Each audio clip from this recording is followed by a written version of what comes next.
Sesaat lagi kamu akan mendengarkan cerita di balik lensa by Panya Foto, podcast audio storytelling pertama seputar dunia fotografi. Selamat mendengarkan ya. Awas deh gue gak datang, jadi buron gue. Gue gak tahu ya, orang lain kan pilihan ya. Pilihan kan, sama lah kayak gue, cuman kalau gue buat dia belum ada aja bukunya. Jakarta semangatnya gede, cuman karyanya kadang nggak ada. Terus dia bilang, lu kalau punya buku foto tuh, lu kayak John Lennon. Gimana nih orang Ambon yang biasanya makan daging, terkenalnya gitu ya, tiba-tiba bisa jadi vegan. Halo, selamat pagi, siang, sore, malam, Sobat Panya.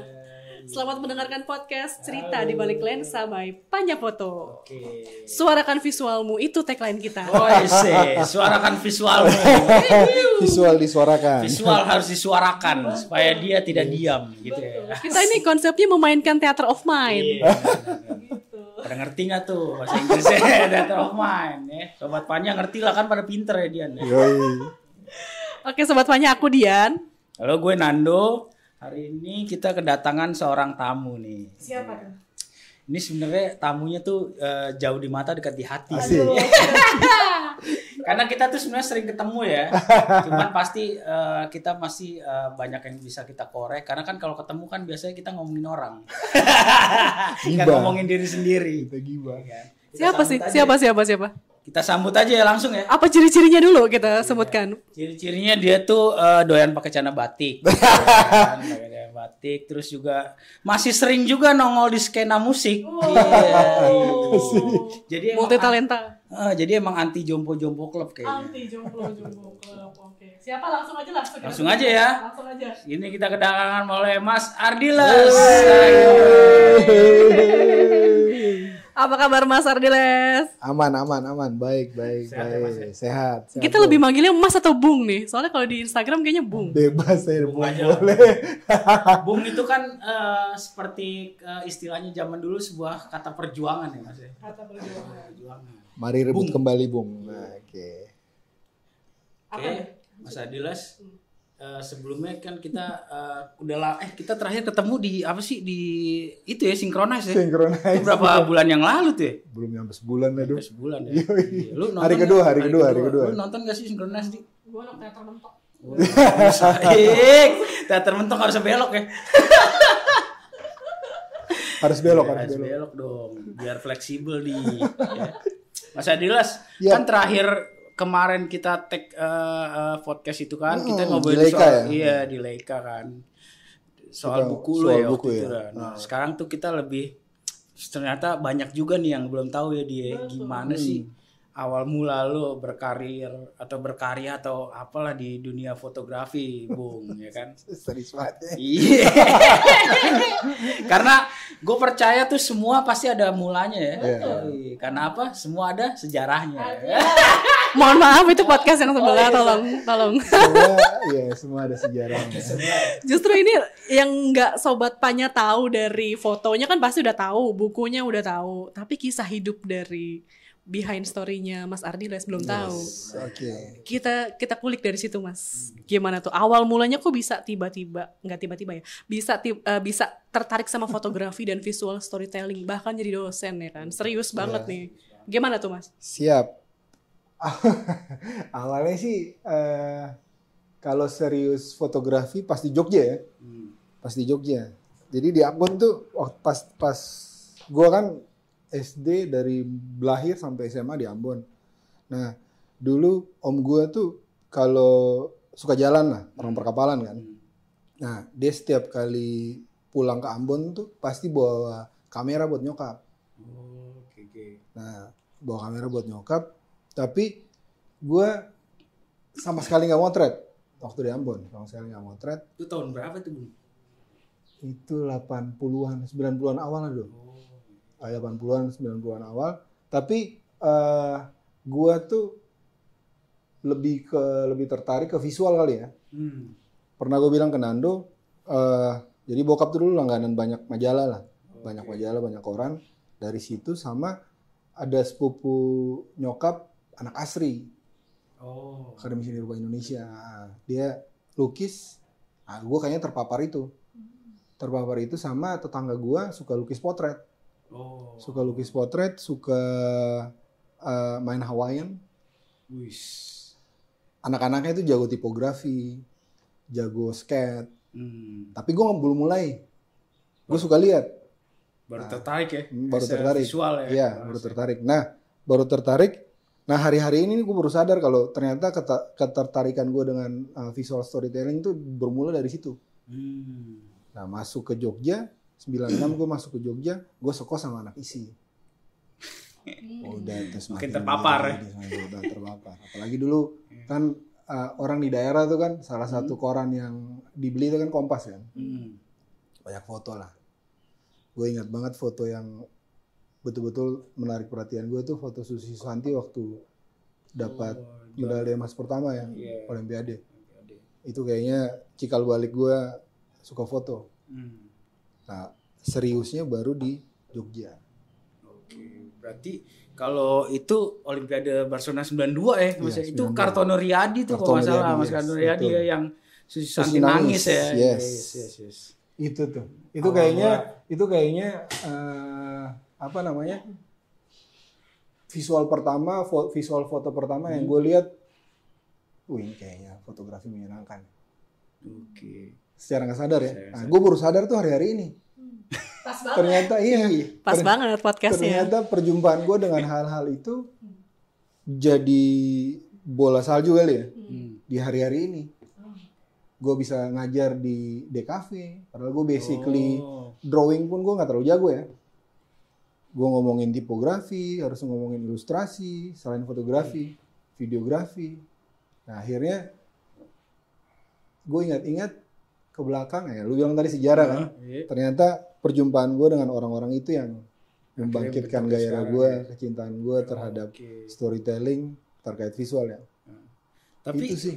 Apa yang menarik tuh sebenarnya sama Norman. Oh, emang Norman. Jadi, ya.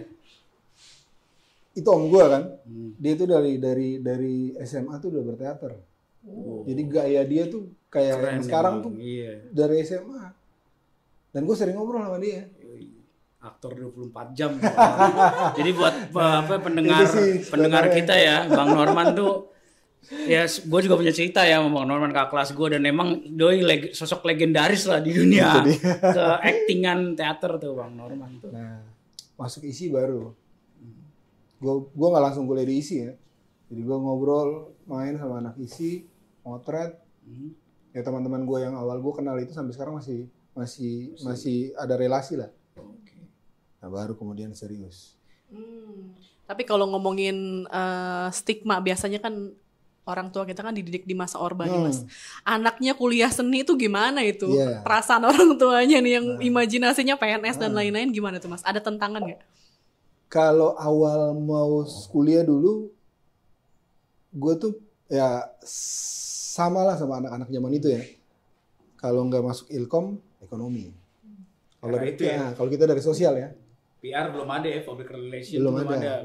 Belum ngetren kali. Tapi nah ini mungkin ada hubungannya. Tapi waktu gue masuk Jogja ikut bimbingan segala macam kan, hasil tes gue itu lebih ke sosiologi. Ke IPS berarti ya, sosial. Nah itu salah satu hal tambahan yang membuat gue suka ngulik storytelling tentang manusia ya. Oh iya. Nyambung. Itu di situ. Tapi ketika gue bilang ke bokap, Bita mau sekolah fotografi. Nah, jeng. Bokap tuh nggak. Bokap gue tuh PNS, kemudian orang tua yang gue pernah bilang kan, orang tuanya dia tuh kenil lah. Jadi didikan Belanda, hidup harus teratur segala macam, rambut nggak boleh gondrong, nggak boleh tatoan segala macam tuh nggak. Itu harus dijalankan. Tapi gue waktu itu bokap bilang ya terserah lu. Yang penting harus kelar, harus selesai kuliah.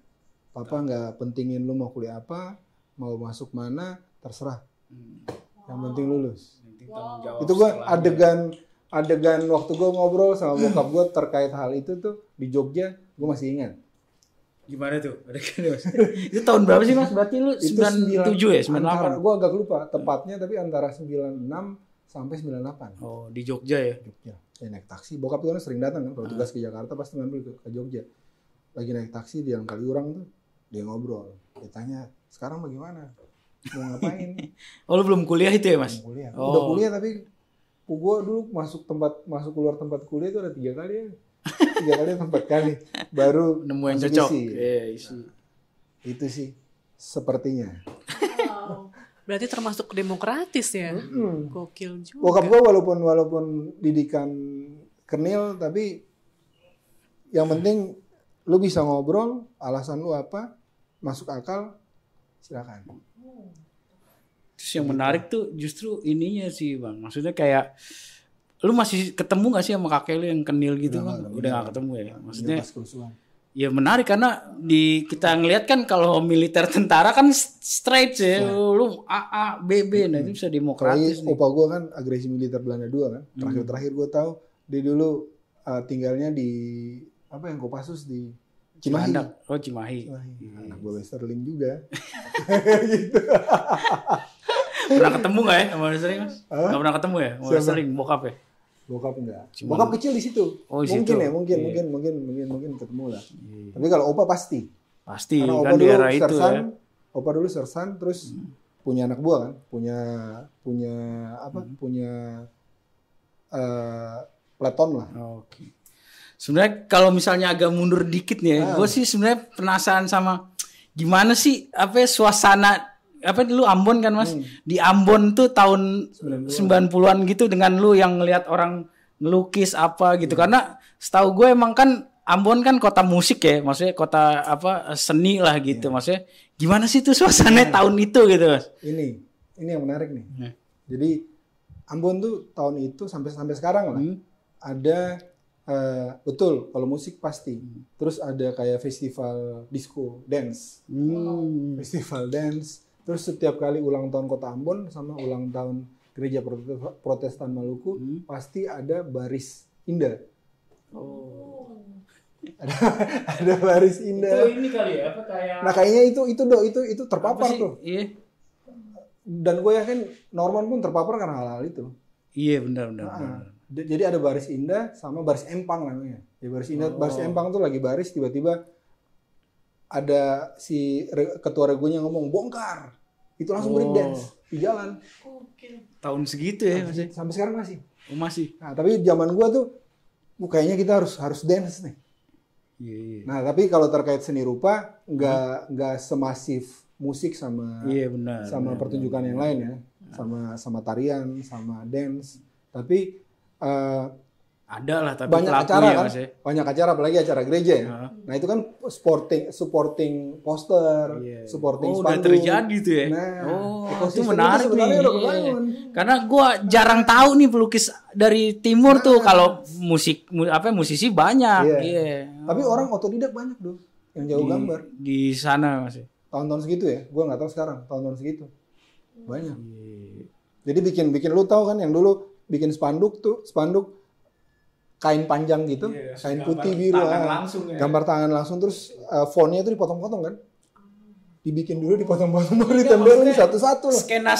Seni rupanya itu gue nggak tahu itu ada juga ya ternyata di Ambon mas. Jadi kayaknya tercipta karena ada ekosistem musik sama pertunjukan ya. Apalagi kalau Natalan kan pasti drama. Iya benar. Santa Claus. Ya akhirnya itu turunannya ya. Itu turunannya. Iya, turunannya benar.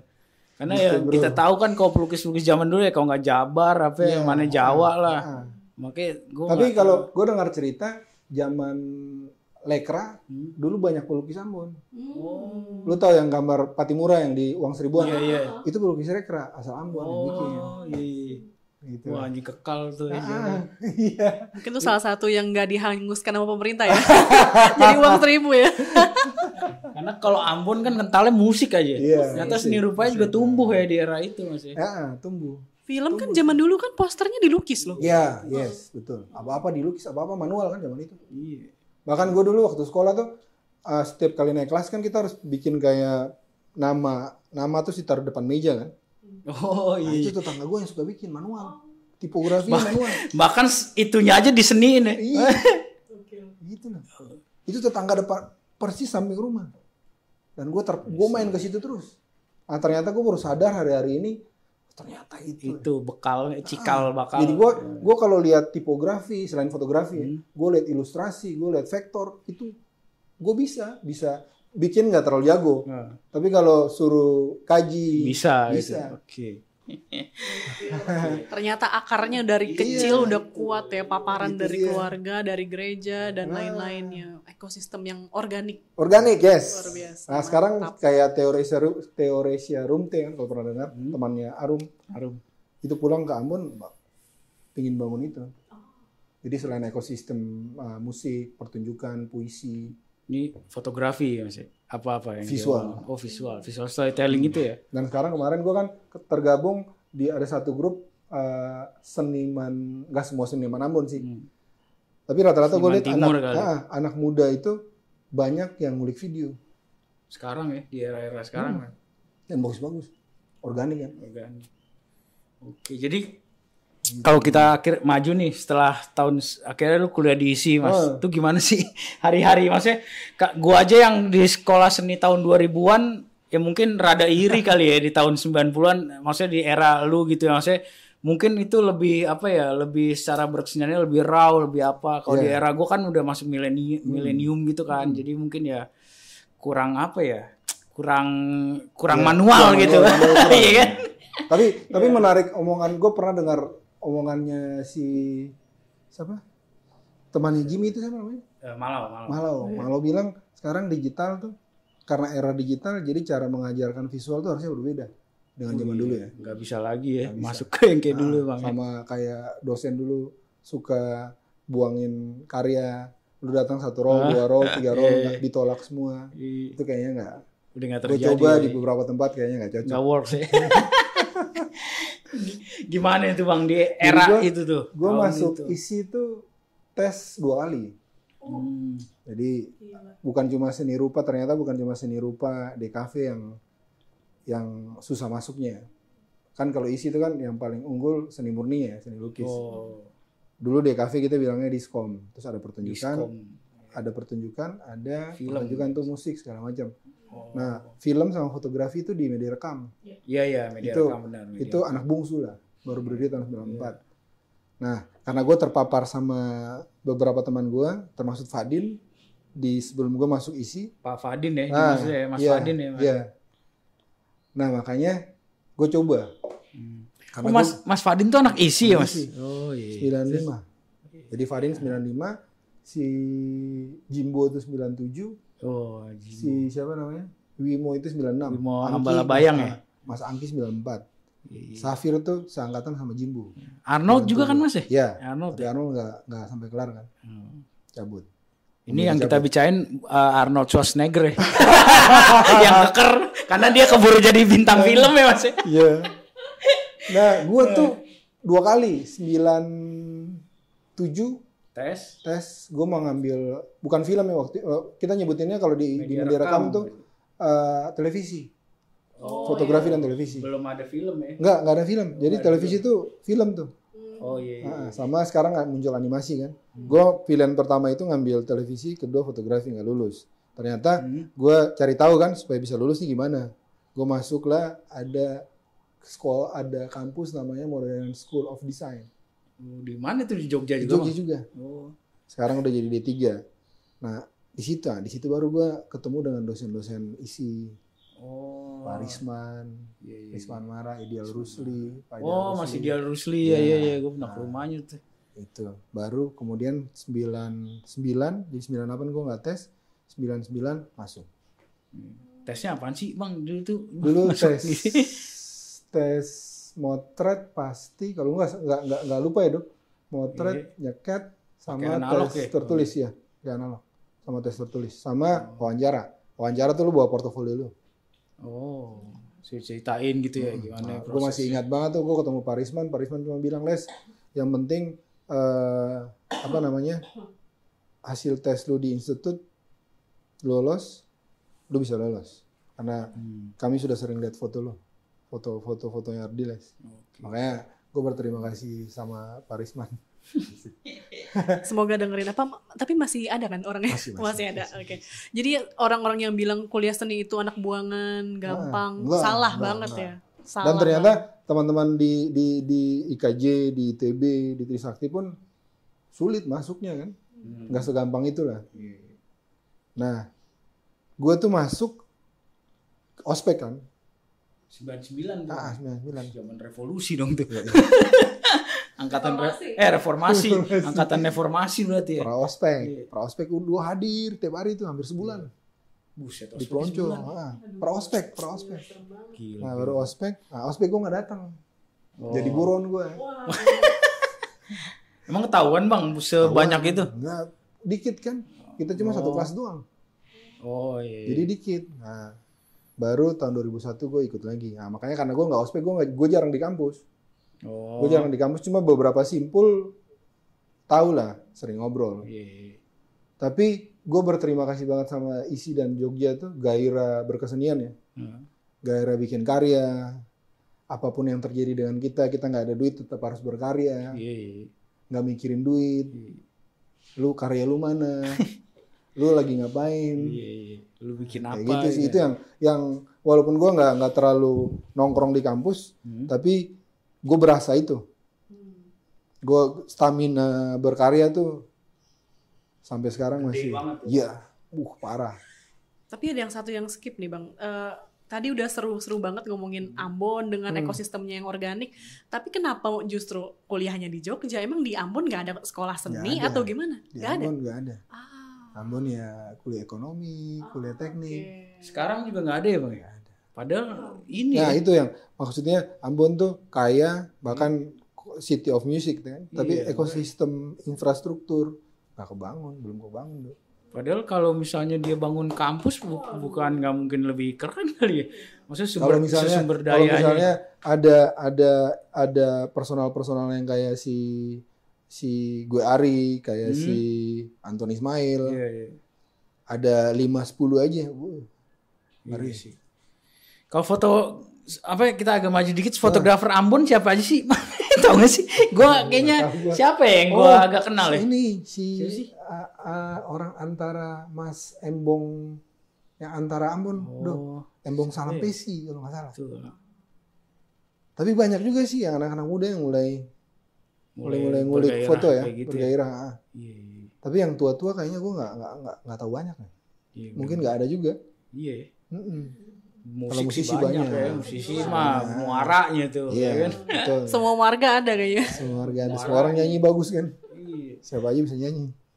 Nah terus kita balik lagi ke scene di ISI ya Mas ya. Nah akhirnya pas lu masuk gitu, apa sih yang akhirnya lu tangkap gitu Mas dari skena sekolah seni gitu ya, selain gairahnya. Maksudnya kita tuh pengen tahu maksudnya kuliahnya tuh ngapain sih, apa harus pameran terus gitu? Iya, apa gitu. Kalau pameran, mata kuliah praktik tuh harus pameran, walaupun di kampus ya, walaupun di kampus. Terus apa namanya, nggak kayak anak sekarang ya, sistem belajarnya tuh nggak kayak anak sekarang. Maksudnya dosen datang tuh harus jelasin pelan-pelan. Oh dulu nggak ya, jangan dulu. Datang brief sebentar, ngobrol. Ini ada foto kayak gini loh, coba lu bikin ya. Oh lebih ke diskusi. Nah itu. Lebih ke diskusi dong. Jadi bukan lebih makanya, ke textbook sih. Iya, lebih diskusi, ngobrol. Lu punya apa, Les? Mungkin itu juga kali ya. Yang maksudnya yang terjadi sekarang akhirnya tuh kita kayaknya menghindari dikritik karya kita tuh langsung jadi marah ya. Kalau ketemu teman-teman mes sampai sekarang tuh selalu karya lu mana? Karya, base karya memang kurang kuat di pengkajian ya. Tapi kalau kekaryaan, sabar dulu. Mau cerita soal apa terserah, yang penting gue berkarya. Bentuk gue harus powerful. Makanya bisa lahir kolektif yang lumayan kan. Bukan cuma di media rekam ya. Apa yang tadi lu bilang juga menarik tuh, maksudnya kayak lu ada duit nggak ada duit, mana karya lu? Nah ada cerita unik gak lu yang dari pengalaman itu tuh Bang? Kalau cerita unik kayaknya nggak ada doh. Tapi gue kalau bikin karya gue nggak mikirin duit. Oke. Itu sih. Karena memang diajarnya itu ya. Gue bikin karya nggak mikirin duit, nggak harus gue untung, misalnya buku foto gue nggak harus untung dari buku foto. Yang penting Sama gue ada karya. Nanti gue cari duit dari tempat lain. Basket tuh. Yoi. Basket pada tahu nggak? Spirit. Bahkan gue yakin banget teman-teman, kalau kita ngomongin media rekam sekarang kan nggak ngomongin Mes 56 sama Sokong ya. Ya, Nah bahkan teman-teman Mes tuh naik turun kan. iya benar. Kan Tapi sempat karena- vakum lama kan. Tapi karena spirit Berkaryanya kita harus masih tetap ada. berkarya. Ya, sih. Karena orang di mana-mana berkarya. Iya. Di Jogja tuh ngomongin karya. Iya. Bahkan Diskusi. ada sekarang gue ngajar di UMN tuh sama kakak kelas gue, anak pertunjukan, anak etno. Itu kalau ngomong nggak jauh-jauh dari karya. Kalau ketemu lagi nongkrong nggak jauh-jauh dari karya tuh. Iya. Kayak kita ngobrol di Bantul, di Sewon. Di Sewon. Karya. Iya. Bener, berarti emang ada persamaan ya kita sama Mas Adres ya. Kan kalau apa tadi dia bilang kan bikin buku nggak mikirin untung ya. Gue nggak tahu ya orang lain kan pilihan ya. Pilihan kan. Sama lah kayak gue. Cuman kalau gue bedanya belum ada aja bukunya. Tapi karya lu banyak. Iya, belum dibukuin nih. Mudah-mudahan nanti emang ya. Ya, siap. Tapi menarik tuh Bang. Tadi berarti kan tahun 90-an itu iklimnya si dosennya tuh lebih ke egaliter kali ya. Iya. Mana karya lu gitu. Terus membuka diskusi. Iya. Nah, kalau Abang nih sebagai pengajar juga saat ini, apa yang membedakan dengan kurikulum sekarang dan dulu nih? Kenapa anak-anak sekarang tuh banyak yang baper gitu kalau dikritik karyanya? Iya, Apakah betul. karena kurikulumnya atau karena memang anak-anak sekarang udah sadar mental atau gimana nih? Digital kali ya. Digital berkembang, jadi konkretnya tuh kayak kalau dulu kan kita harus diskusi karena referensi kan dikit. Oke. Kita harus susah kan? susah. Literatur tuh bahkan yang punya dosen. Oh, oke. Dosen kita lihat karya dosen tuh kayak buset, nggak bisa kayak gitu ya. Tapi ternyata ke belakang, oh ternyata karyanya dia tuh mirip sama si ini di Jepang, ini di Inggris. Ini menarik nih. Menarik banget nih. Gimana sih? Karena dia dulu punya literatur kan. Iya. Nah, anak sekarang tuh mungkin karena literatur bisa dapat Udah di mana banyak, aja, tinggal mau tumpah capek ruah doang, ya. tumpah ruah. Jadi nggak mau dikritik karena gue bisa bikin kayak gitu tanpa tahu dalamannya kayak gimana kan. Iya. Gue bisa bikin nih kayak Basquiat, gue bisa bikin nih kayak siapa. Bahas tinggal nyoret aja deh. Iya, tapi nggak tahu lu bikin gitu buat apa. Cuman iya sih, menurut gue sih kalau gue juga punya pendapat, bener tuh setuju misalnya anak zaman sekarang misalnya ngeliat kayak Simon Pantebon yang Sonic Youth, dia ngeliat ini gue gampang nih, cuman dia nggak ngeliat si Pantebonnya zaman dulu tuh udah bikin karya realisnya bagus banget, itu dia. kali ya. Mas. Yes. Sebelum dia acak-acakan, dia jago nih bikin Iya, perjalanan dia tuh fundamentalnya tuh ya, jago. prinsipalnya jago. Iya, realis Jadi nggak tiba-tiba dia kayak langsung gitu. acak-acakan. Iya. Karena acak-acakan pun kan butuh color Proses, teori, iya. butuh ini pakai apa, ini pakai apa. Gitu lah. Terus berarti kalau di era lu misalnya akhirnya lu kuliah gitu Mas, menariknya tuh gimana tuh nyari referensi fotografinya tuh Mas? Maksudnya kan buku foto juga pasti susah kan, maksudnya dari luar. Ya kalau sekarang bisa online, bisa apa. Itu gimana Mas nyari ini? Ngulik pasti, tapi kita lebih dekat ke dosen. Gue jarang di kampus, tapi gue jarang juga main ke rumahnya Pak Ideal. Cuma gue tahu kalau gue butuh sesuatu terkait karya gue harus ke sana. Kan dia punya buku-bukunya. Oke. Tinggal keluarin. Zaman dulu Karena di susah perpustakaan pun susah kan. Iya. Nah, makanya teman-teman yang bikin kolektif tuh akhirnya dekat dengan seni rupa. Karena literaturnya kan diisi itu kan kuat seni rupanya kan. Makanya fotonya agak ke seni rupa lah. Sebenarnya kayak fotografi itu juga sebagian dari seni rupa ya Mas? Iya. Iya. Ya ada yang bilang gitu, Ada ada yang gitu enggak. Bebas aja lah. Iya. Ada yang bilang udah nggak murni lagi ya, karya reproduksi. Iya, bilangnya ya. reproduksi. Karena ya bisa direproduksi. Kalau ini Mas, fotografer di era lu kuliah gitu yang akhirnya mempengaruhi lu lah gitu ya maksudnya. Siapa sih? Kalau gua sih siapa yang kuat yang kalah tuh? Hah? Yang kuat yang kalah. Siapa ya? Indonesia apa ya? Luar tuh Mas? Indonesia. Yang kuat yang kalah tuh si Sumatera, orang Padang, orang Minang. Fotografer juga Mas. Temannya Bang Erik tuh. Aduh siapa? Rama Lupa lagi. Surya. Oh Mas Rama Surya. Iya. Mas Rama Surya. Itu. Kalau gue sih pertama kali lihat Mas karya? Karena sebelum masuk isi gue udah lihat fotonya kan. Gue udah lihat bukunya. Dan gue kan sebelum masuk isi kan sudah lumayan dekat dengan Fadin ya. Pak Fadin. Iya. Jadi literatur soal obrolan kita soal jurnalistik dokumenter tuh lumayan lah. Nah, salah satunya si yang kuat yang kalah itu. Tapi gue nggak tahu ya kembali lagi ke yang tadi ya, yang gue terpapar di Ambon tuh ya. Kalau gue sih gue nggak terlalu terpapar dengan literatur fotografi. Tapi gue suka dengar orang baca puisi. Sajak gitu ya. Iya. Gue suka nonton film. Iya, karena visual kali ya. Itu kayaknya yang bantu imajinasi ya. Iya, bisa. Jadi gue main terus. Jadi isi kepala tuh main terus kan. Karena ya perjumpaan dengan perjumpaan kan. Gue kayak misalnya gue bikin ini tuh gue dengerin ada anak Ambon, anak muda, tapi dia lebih cenderung ke budaya. Dia baca puisi. Nah, gue hari-hari ini tuh dengerin dia. Siapa tuh Mas? Ya, pokoknya puisi tapi ya. Gue lupa namanya. Dia dulu waktu kasus yang bandara Jogja, dia ikut di situ. Iya. Gue lupa namanya tuh. Kalau berarti di isi itu lu itu apa? Skena apa? Bukan skena, maksudnya adegan-adegan puisi itu tiap hari ada, Bang. Maksudnya anak teater yang baca itu. Kalau anak teater iya. Pasti ya, karena mereka latihan kan. Apalagi kan mirip lah sama di IKJ kan. Iya. Ada di situ terus. Iya, berkesenian terus ya, 24 jam. Apapun yang terjadi kita berkesenian. Dimanapun kita berada kita berkesenian. Menarik juga ya. Jadi nonton sajak ya dia. Iya. Bisa jadi imajinasi. Karena untuk mungkin kalau karena gue suka budaya asal gue ya, Maluku kan, Ambon. Nah di Ambon tuh ada namanya kapata. Kapata tuh setiap kali acara adat ada orang kayak ngomong tapi dia kayak baca puisi gitu dong. Oh namanya kapata. Baru denger nih. Nah, itu kayaknya dari situ. Tapi kalau lu ngomongin literatur fotografi, ya gue sama lu jauh lah.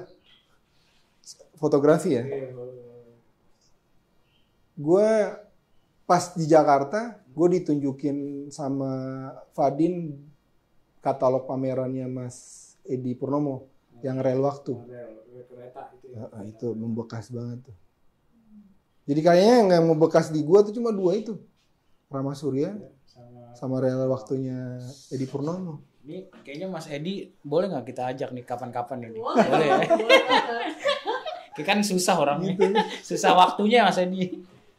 Tapi berarti kalau seniman zaman sekarang tuh lagi hype-hype-nya yang namanya seniman lintas disiplin. Ternyata di Ambon udah dari dulu, udah dengan sendirinya lintas disiplin. Karena kalau kita lihat jauh ke belakang, budaya Nusantara tuh kan lintas disiplin kan, ekosistemnya dari mana-mana. Bukan cuma satu sisi. Iya, ya makanya kayak Hairil Anwar bisa main sama Sujoyono, sama Fandi itu budayanya. Kalau enggak dia mainnya sama yang poster Bung Ayo Bung itu kan itu banyak aliran di situ.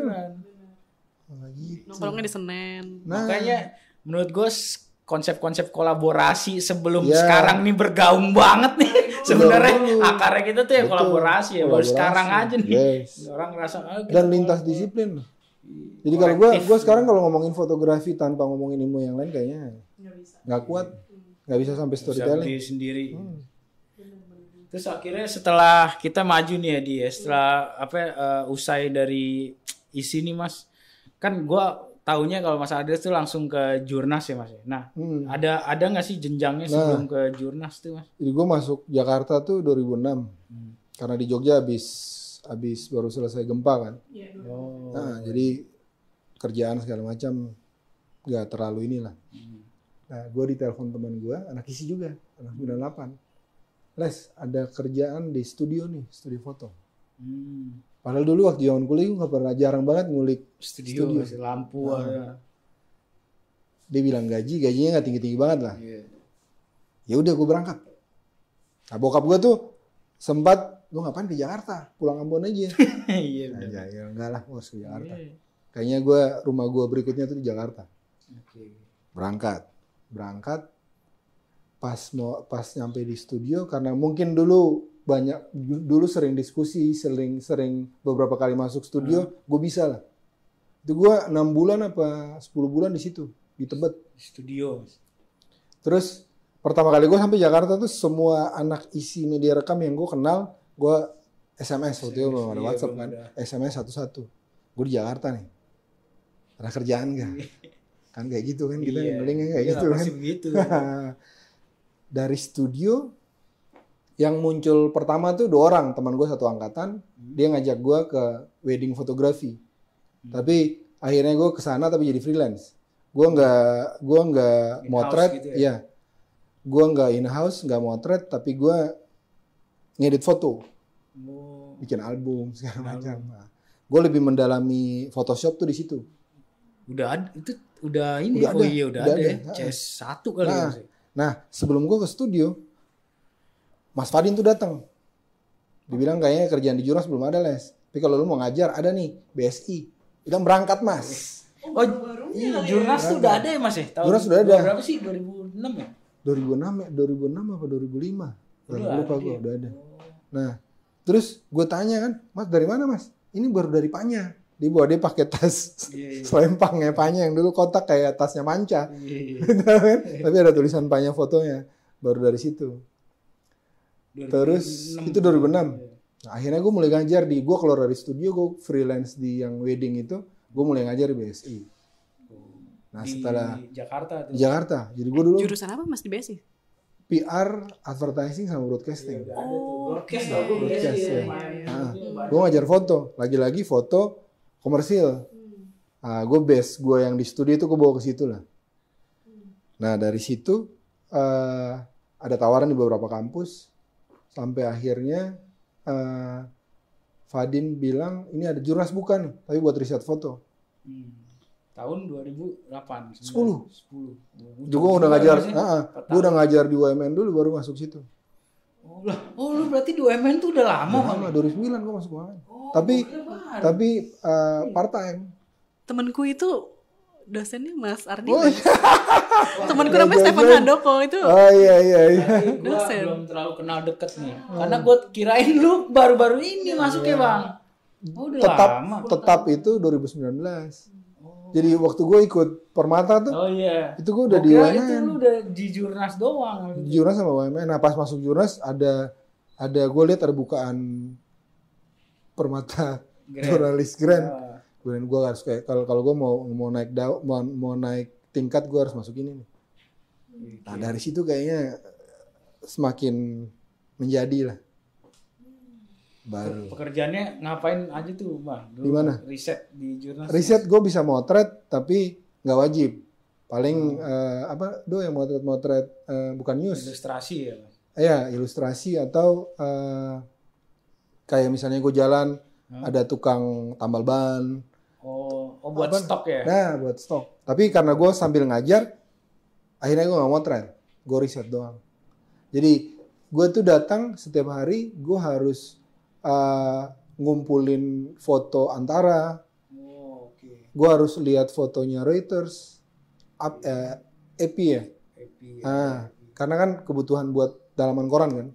Karena ada halaman, ada news, ada olahraga. Politik, ya. Nah, itu gue yang harus nyediain fotonya. Nah, level berikutnya baru Mas Fadin. Baru Berarti lu baca dulu dong, Bang, artikel beritanya, Bang. Kalau nggak bisa nentuin kan foto apa kan? awalnya tuh random aja dulu gue ngumpulin kan. Nanti kan sudah ada kayak produksi.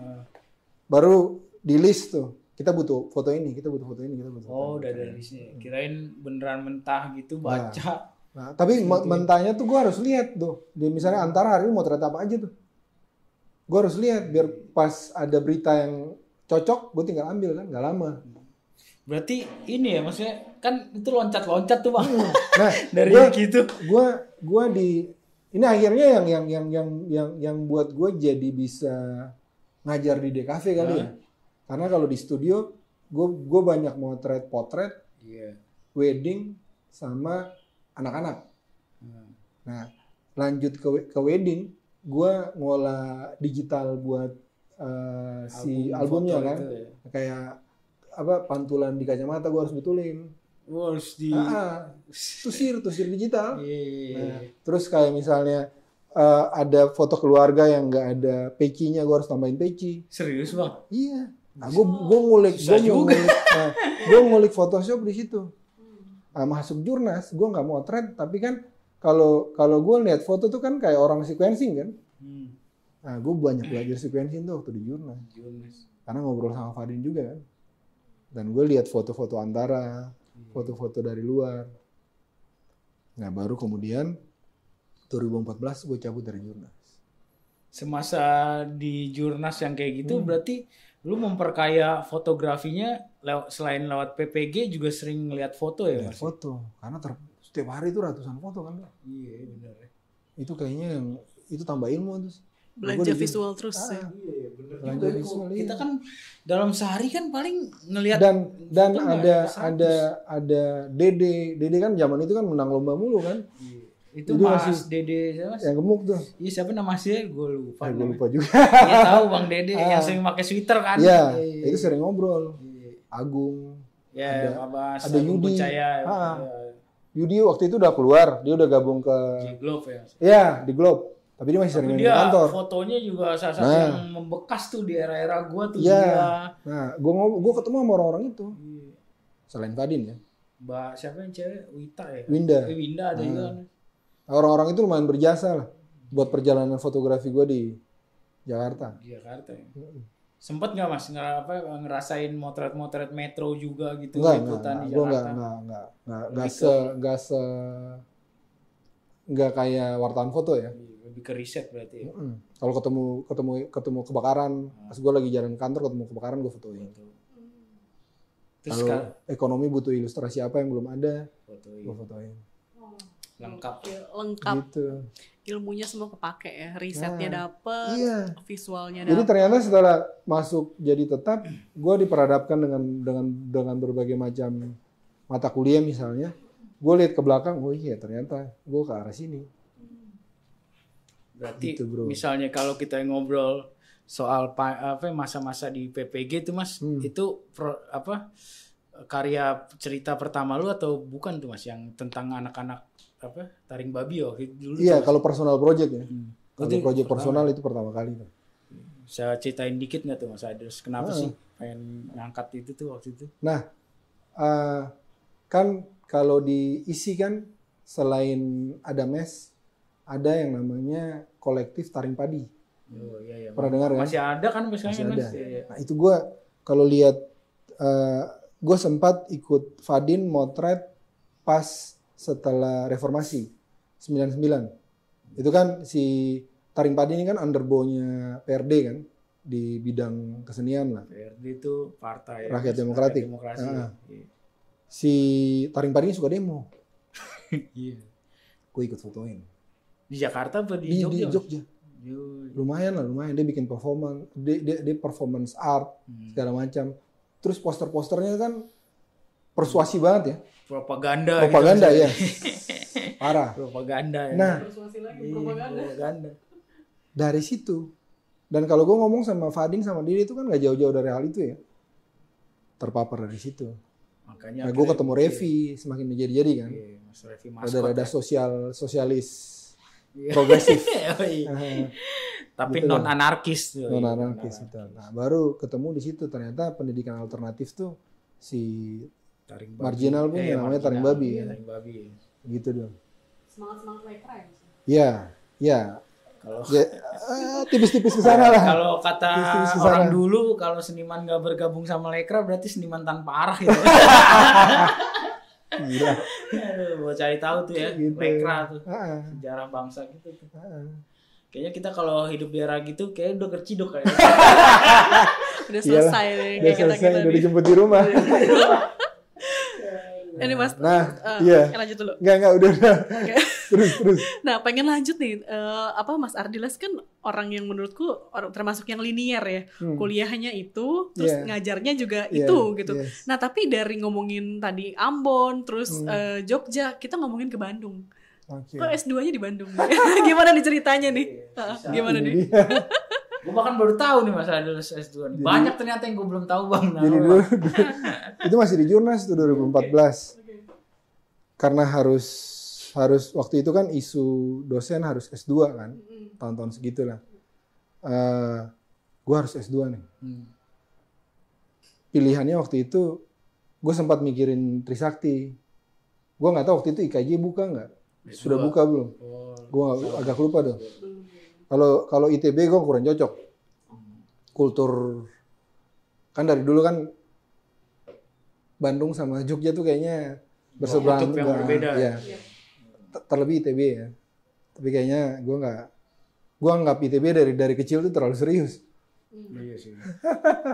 Nah, terus akhirnya gue telepon Pak Ideal Rusli itu karena dia dosen wali gue dulu di ISI kan. Dan pas saya mau ambil S2, ISI fleksibel nggak kuliahnya? Karena gue masih kerja. Nah gue harus kerja kan buat biayain, karena biaya sendiri kan. Nggak bisa les, lu harus 4 hari apa stay di Jogja.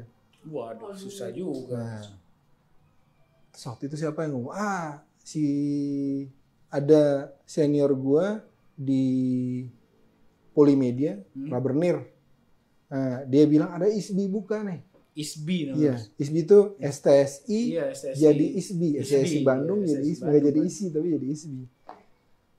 Oke nih, menarik. SPP-nya nggak terlalu mahal. Terus secara kultur kan dia budayanya kuat banget kan, Sunda. Yes, termasuk si itu, siapa? Sule, ya kan, Mas? Nah, Sule sama si siapa yang orang teater tuh? Tony siapa? Iya, Tony Blur. Nah, Tony Blur dewa banget di situ. Dewa. Iya. Banget. Heeh. Teater tubuh. Nah, teater tubuh. Tubuh tiba-tiba naik meja. Jatuh. Bangun Nah. dari jatuh lagi. Hari pertama gue datang ke ISBI itu gue merasakan kayak di isi tahun-tahun 90-an. Oh, oke. Nah itu semakin, wah kayaknya gue masuk ISBI. Cocok nih. Cocok. Udah, masuk. Jurusannya apa? Berproses. S2 Penciptaan cuma dan Penciptaan pengkajian pengkajian. seni. Oh iya, sama Cuma ya. gue penciptaan. Oh, oke. Gue penciptaan, dosen pembimbing TA gue tuh Pak Herman. Fotografer seniornya Bandung. Tapi dia ngajar di ISBI. Orang tua lah. Motret-motret panggungnya oke sih. Sama ada budayawan Bandung Pak Arthur Nalan. Oh, orang teater itu. Orang teater, yes. Jadi rata-rata di situ tuh orang pertunjukan. Iya, betul, kuat. Pak Arthur yang jadi dosen pembimbing pertama yang tulisan. Nah, gue waktu itu diuji sama Kang Andang Iskandar. Ini entrik juga kan, Mas? Yoi. Pertanyaannya nggak pernah gue bayangin dia bakal nanya seperti itu. Nah, itu. Nah, Tapi itu, gue dapat, gue waktu itu pameran juga kan di galerinya seni rupa ISBI. oh, Nah, gue waktu itu yang bantu gue tuh ada seniman lukis Bandung. Gue lupa namanya. Adalah pokoknya gue ingat wajahnya tapi gue lupa namanya. Nah, pameran. Habis itu Bawa aja balik. ingat karya ya, Mas. Yoi. Nah, dan menariknya waktu itu Kang Andang bantuin gue buat nyetak foto, frame sama materi promosi ya. Terus habis pameran banyak tuh dosen yang datang kan, orang luar yang datang. Karyanya bagus lah sih, bawa aja Pak. Jadi gue balik ke Jakarta tuh nggak ada sama sekali nggak bawa karya, karena semua udah di tag sama orang. Ambil. nyesel gak tuh Mas? Enggak. Apaan tuh, Mas? Bikin apa tuh, Mas? Gue motret si lama jam lupa gue. TAS2 ya? TAS2 ya? TS2. Gue motret karena harus Sunda kan. Harus budaya Sunda. Harus budaya Sunda. Nah, gue motret Kasepuhan Cipta Gelar. Oh. Tapi gaya foto gue waktu itu di ISBI, gaya fotonya kayak gini lah. Cuma di ISBI waktu itu kayaknya orang ISBI kan kebanyakan motret teater ya. Motret pertunjukan, jadi kayaknya enggak. Gue sempat debat sama Pak Herman lama tuh.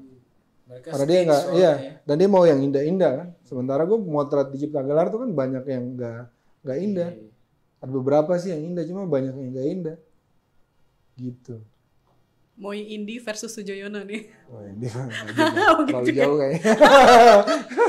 Tapi kalau tadi ngomongin fleksibel berarti kuliah di ISPI berapa hari tuh? 2 hari. Oh 2 hari doang. Jadi gue Iya. Selasa sama Rabu. Kelar ngajar hari Senin, gue langsung berangkat. Kalau enggak Selasa pagi gue berangkat dari Bogor. Baliknya Rabu. Jadi 2 tahun tuh. Iya 2 tahun ya. Cepat, lumayan cepat lah gue. Terus gimana sih Mas? Ini yang menarik nih kalau lu bilang gitu, lu kan skena Ambon, terus Jogja, Jakarta, Bandung. Nah menurut lu gimana sih skena-skena di 4 kota? Ya kalau Maluku oke lah, lebih kecil gitu kan. Kalau keseniannya, kemarin gue terakhir ke Bandung bawa mahasiswa kan. Lu tahu tokonya David yang bajunya dia tuh? Ini Yang ada di M Block ya? Union Well. Iya, yang ada di M Block. Iya, ada David Naif. Ko & Co. Namanya Ko & Co. Itu di daerah dekat Unpad kalau nggak salah. Nah, ngobrol banyak tuh kan sama anak-anak di situ.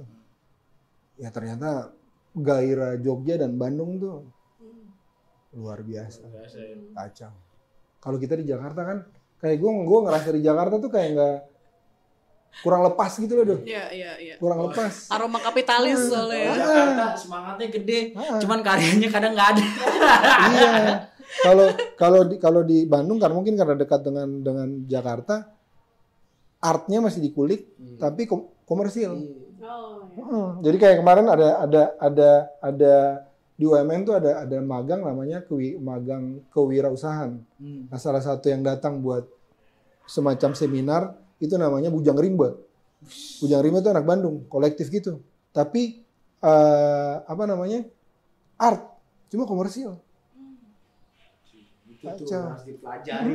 Model videonya kayak Jimmy Malau, kayak Vindes gitu, tapi komersil. Bagaimana idealis dan komersialitas berjalan bersama. Kalau Jogja kan idealis kan. Idealis Uh, banget. Duit dari hasil jual karya. Jadi kalau lu nggak masuk lingkaran itu nggak bisa.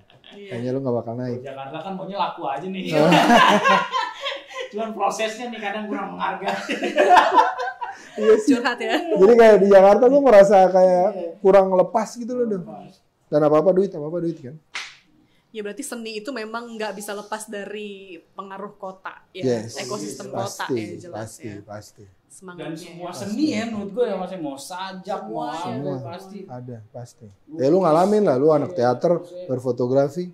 Kita melihat gimana kita melihat sebuah kota tuh pasti terpapar. Yes, betul. Tadi gue tanya apa sih, maksudnya lu kota mana lagi sih Mas? Enggak itu doang sih. Itu doang, ya. Ambon, Jogja, Jakarta, Bandung. Nggak doang sih, itu banyak banget. Ya, 4 lah. Gila. Ini kan masih banyak kan. Nah, dari pendidikan kita ke buku dong. Ke buku ini, buku yang menurutku, aku anak teater juga kan basicnya, tapi ngelihat ini tuh sangat personal gitu Mas. Iya, sangat Apakah personal. ini karya yang lagi bucin-bucinnya atau memang ada pemaknaan ulang dari masa kecil, terus betul. mengulik-ngulik memori masa lalu setelah melewati tadi 4 kota dan lain-lain. Gimana Bucin Mas? tapi tahu kan Mas artinya? Iya, tahu. Takutnya nggak tahu kita kan. Kalau bucin karena di rumah tuh yang manusia cuma gue sama istri, jadi harus tetap bucin lah. Harus dijaga ini. Nah itu iya pastilah refleksi. Ini sebenarnya kalau ngomong lebih jauh refleksi kali ya. Jadi perjumpaan gue dari latar belakang dididik dari orang tua yang Kristen, kemudian yang cinta banget sama budaya, terus akhirnya ketemu dengan istri gue yang orang Minangkabau, tapi lahir besar di Jakarta, terpapar dengan segala macam hal, jadi Minangkabaunya jadi tipis-tipis. Nah akhirnya jadi kayak gitu. Oh, oke. Refleksi pastilah karena Karya seni kan refleksi diri. Karena ternyata bokap gue tuh dulu punya sahabat kental Muslim. Terus di rumah tuh dulu mobil bokap tuh yang sering bawa banyak Muslim. Jadi gue terpapar dengan teman gue SMA banyak yang Muslim. Masjid nggak jauh dari rumah. Iya. Iya kan? Azan tuh pasti selain suara kapal mau berangkat, Azan dari Masjid Al-Fatah tuh pasti. Itu kayaknya yang akhirnya gue lebih menghargai perbedaan ya. Gue mungkin sedikit orang Ambon yang Ambonnya karena gue Kristen, kekristenannya agak luntur karena gue berjumpa dengan banyak orang. Oh, oke. Gitu. Itu diakuin ya. Cuma hubungan vertikal kita dengan yang di atas kan personal ya. Iya, personal. Gitu. Kalau gue lihat kan, ya ini kan buku kan gue udah ngobrol sama lu ya, Mas. Gue juga udah lihat, Mas. Cuman kalau gue tanya pengaruhnya si Pak Pram tuh gede banget ya, Mas. Maksudnya Pramadian Tatur. Pasti. Gimana sih pengaruhnya? Karena itu, Mas? gue belum baca semua bukunya Pram. Gue baca bukunya Pram tuh 3 atau 4 tuh baru. Nah, kenapa itu lagi-lagi karena gue berjumpa dengan Fadin, gue berjumpa dengan Dede, gue berjumpa dengan Revi, gue berjumpa dengan bini gue. Kemudian dulu di zaman kita di Jogja tahun 96 menjelang reformasi untuk baca buku itu susah banget. Harus pinjam. Bahkan teman-teman gue, dulu teman kos gue itu kan banyak senior UGM kan. Itu kalau dia cerita kalau baca buku, dan gue pernah lihat dia pegang buku itu harus ngantri tuh. Segitunya harus, bukan Pram doang yang agak ke situ, itu ngantri baca tapi agak kiri. Tapi harus baca. Kata mereka ini harus baca, Mas. Karena stamina kita dari situ. Stamina buat perjuangan bawah ya. Gitu loh. Nah, mungkin dari situ. Karena dulu nyokap gue itu dia pernah cerita ke gue, tapi sekarang dia nggak terlalu. Gue tanya ulang, dia ketawa-ketawa doang, senyum-senyum doang. Dulu dia tuh kan si partai yang itu kan punya organisasi di kampus-kampus kan. Nah, nyokap gue tuh ikut organisasi itu. Oh, ternyata. Makanya nyokap gue tuh sangat sosiologi. Dan dia dulu suruh gue kuliah sosiologi. Makanya pas gue try out di Jogja tuh hasil tes gue tuh cocok masuk sosiologi. Sudah jadi darah gitu. ternyata dari nyokap. Gitu. Makanya nyambung banget yang lu bilang, fotografi tuh nggak bisa berdiri sendiri. Ya makanya kita butuh sajaknya Pram, kita butuh pemahamannya. Ya misalnya lukisnya Basquiat atau dari filmnya kita butuh siapa gitu ya. Makanya sekarang kalau gue nggak nyentuh buku itu, gue lebih banyak baca kayak historia. Gue dulu suka banget baca historia. Pernah gue tunjukin ke lu. Iya, benar-benar. Di handphone gue tuh kan ada apa namanya? Iya, benar-benar. Ada 2. Ini apa sih namanya di handphone tuh? Save apa namanya? Bookmark. Historia sama Vice.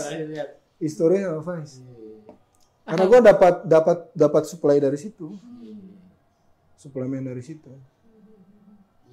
Karena perspektif harus beda. Makanya gue bisa nyambung sama bini gue. Karena perspektif dia beda banget. Seni juga ya, Mas? Enggak sih, tapi lebih ke kemanusiaan sama animal lovers. Sama bumi ini harus bagaimana. Gitu lah. Nah, bumi itu bagaimana? Vegan. Kita harus tahu ini gimana nih orang Ambon yang biasanya makan daging terkenalnya gitu ya, tiba-tiba bisa jadi vegan. Bukan vegetarian, malah vegan langsung ekstrim. Gimana tuh, Mas, ceritanya? Nah, sebenarnya sih dari istri ya, pastilah. Tahun 2010 itu gue udah masuk jurnas tuh. Gue demam beberapa hari gitu tuh. Demam, terus tiba-tiba gue masuk kantor hari Sabtu tuh. Gue lagi tiduran, si Dede datang kan setiap hari Sabtu dia datang dia lihat gue kan agak gelap kan, tapi muka gue merah banget begitu. Sakit. Boy, lu pulang boy, lu sakit. Gue sampai rumah, gue ketok pintu kamar kosan teman gue minta tolong antar gue dong ke rumah sakit di daerah Ciledug, Sari Asi apa, Budi Asi, langsung masuk. Nah dari situ dokter nggak tahu gue sakit apa, dokter nggak tahu. Nah sejak keluar gue cuma makan ikan doang, daging yang lain udah enggak. Gue coba ya, karena baca-baca kan, makan ikan. Tiba-tiba gue ketemu bini gue kan dulu di jurnas juga kan. Ngobrol, dia bilang coba vegetarian, tapi kurangin telur sama susu. Gue coba, ternyata di badan gue enak. Itu pure buat kesehatan Mas. Nah, kesehatan terus akhirnya karena bini gue tuh kan bukan karena kesehatan, bukan karena agama ya, tapi karena cinta kelangsungan bumi dan binatang, hewan. Akhirnya gue ke arah sana. Berarti Gitu. godaan gimana tuh Mas? Misalnya pulang ikan Itu bakar yang di gue Maluku. berapa kali cerita. Jadi ya begitulah. Cuma gue bersyukurnya karena istri vegan juga ya, jadi ketolong. Iya sih, ada Ketolong remnya banget. ya. Iya. Kalau Gua enggak, nggak los deh. otak kan kemana-mana. Pikiran kemana-mana. Berarti obrolan kita kali ini nggak bisa dibilang daging semua isinya, nggak bisa. Sayur semua. Iya, sayur, jamur ya Iya, kan. gitu. Jamur rendang. Makanya waktu presentasi buku ini ke si Sasa sama si siapa yang dulu orang dari yang cewek kurator tuh dulu. Iya, yang dari Jenny Jenny. Kasih apa ya buku ini Mas? Tapi masih belum jadi buku. Oh, Dia dummy. tertarik, cuma dia suruh ngolah ulang naskahnya. Karena kan gue ngomongin soal bukan cuma penelantaran hewan, tapi hidup dengan beda keyakinan. Wah gila, banyak banget yang bisa dikulik ternyata ya. Pasti Sobat Panya belum banyak yang tahu nih. Dari awal kita diajak jalan-jalan ke Ambon, ke Jogja, terus Jakarta, Bandung, balik lagi ke Jakarta. Kaya banget sama yang namanya sejarah, budaya, dan ternyata kultur. luar biasa. Dari kecil sudah organik tadi ya. Luar Ternyata biasa. Luar setelah biasa. diingat-ingat, Setelah sejarah nggak bohong lah. Sejarah adalah sekarang. Ini dari tadi udah promosi terus nih konten yang lain ya. Gitu kira-kira. Oke, Terakhir ya, ini udah mau udahan ya. Udah mau udahan. Oke. Terakhir nih Mas, gimana sih apa pesan-pesan lu gitu Mas buat ya maksudnya bikin gua atau anak-anak lain untuk kita nih budaya bikin buku fotonya kan kita Iya, kan sempat naik terus turun lagi gitu turun. maksudnya ada nggak sih maksudnya atau lu punya pesan atau tips and trick atau gimana lah buat untuk sebuah bikin buku foto gitu Mas? Kalau gue sih karena yang tadi gue bilang ya, karena harus punya karya, mau motret apapun. Kalau kita cinta fotografi, kalau kita cinta storytelling, pasti bisa diolah kan. Materi kita bisa diolah dari sudut manapun bisa lah. Nah, tinggal lu mau nggak? Iya kan? Yang gue pernah bilang ke lu kan, lu pernah bilang dia dulu datang di kampus gue, terus dia bilang lu kalau punya buku foto tuh lu kayak John Lennon. Gitu loh. Maksudnya ini karya kita dan jadi buku. Tapi kalau mau kan sekarang banyak juga kan Sokong bergerak, Ari bergerak, Panya bergerak. Jadi maksudnya di Indonesia pun kita udah punya banyak yang bisa kita lihat, waduh. Tinggal lu mau yang mana? Banyak Ah, pintunya udah banyak. iya, lu mau jadiin siapa editor, mau jadi siapa kurator, siapa mau desain banyak. Tinggal lu mau apa enggak? Materi lu punya. Tunggu apa lagi berarti tunggu dong? apa lagi? Iya. Belum punya tapi gue bersyukur gue sampai sekarang tuh masih ketemu lu. Gue masih ketemu Fadin, gue masih ketemu Mas Edi, masih ketemu Mas Wanti. Artinya kita ngomong banyak hal tapi selalu jangan lupa berkarya ya. Jangan lupa outputnya. Iya. Karena orang kalau gue masih nganggapnya gini loh, kalau lu nggak pameran, lu nggak berkarya, lu nggak punya buku, Mitos aja. iya. Dicatat tolong. Karena mungkin generasi sekarang bisa pakai medsos ya. Tapi kayak kalau gue masih pemikiran gue masih di simpang nih. Mau yang sekarang atau masih mau bawa yang dulu. Jadi kayaknya masih berat yang sana. Setuju. Karena menurut gue juga kayaknya tuh lebih enak kita megang fisik ya Mas ya. Meninggalkan fisik. Bau tuh nggak bisa nipu. Experience-nya beda. Ini bukan romantisme ya Sobat Panya, tapi iya. memang preferensi ya. Karena interaktif pun interactivity pun nggak bisa, bau nggak bisa. Mungkin kalau dikasih bau-bau tertentu baru. Tapi kalau cium, dapat. Oke, gitu Oke. ya. Gitu Sobat Panya. Balik lagi kita nggak bisa ngomong ini obrolan yang daging semua isinya. Karena vegan. Karena vegan ya. Siap. Jadi isinya semua sayur.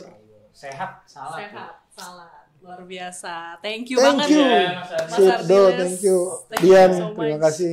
Sebenarnya ada satu pertanyaan lagi sih, Bisa, tapi udah waktunya udah habis. Apakah namanya berasal dari iklan? Oh enggak, Emang ada iklan apa sih? sendal. Oh, iya. Kalau gue sih nama gue lahir tahun 78, 23 Juni tahun 78 itu final Piala Dunia Argentina lawan Belanda. Yang gelandang yang terkenal yang sangat menginspirasi bokap gue itu namanya Osvaldo Ardiles. Ah, Itu yang gondrong ya, Bang? Sekarang botak. Ya dulu gondrong nggak sih? Kayaknya gondrong nanggung gitu. Nah, nama gue dari situ. Oh, Jadi makanya oke. nama gue cuma satu doang, Ardiles terus Marga. Nggak ada yang lain. Itu terjawab. Oke. Oke. Itu nanti kalau apa gue punya anak juga deh. Soalnya kan gelandang idola gue Ponario Astama. Jadi Itu. anak gue Ponario. Itu rajin Bukan banget. Ponari ya? Gila, parah mainnya tuh. Iya. Oke. Oke, baik. Oke, Tuntas, terima tuntas kasih. ada obrolan Thank you, kita Mas hari ini. Ardiles. Thank you, so Do. much. See you ya. Thank you, Dian. See you. Ya, Sampai Sobat ketemu Panya, lagi. thank you udah dengerin kita di Cerita di Balik Lensa by Panya Foto. Ternyata balik lagi ya Nando ya, di balik sebuah foto, di balik karya fotografer, ternyata banyak cerita menarik yang bisa kita kulik. Yes. Gitu. Human interest-nya, storytelling-nya. Storytelling-nya, gitu. Ini dia audio storytelling fotografi pertama. Wih, tagline-nya itu Dengerin ya. ya semua ya teman-teman ya. Oke, Dian pamit. Gue Nando pamit dah. Ah. Hai Sobat Panya, terima kasih sudah mendengarkan podcast Cerita di Balik Lensa by Panya Foto. Nantikan terus episode selanjutnya, mengudara setiap 2 kali dalam sebulan di aplikasi Noise. Tetap berkarya dan jangan lupa suarakan visualmu.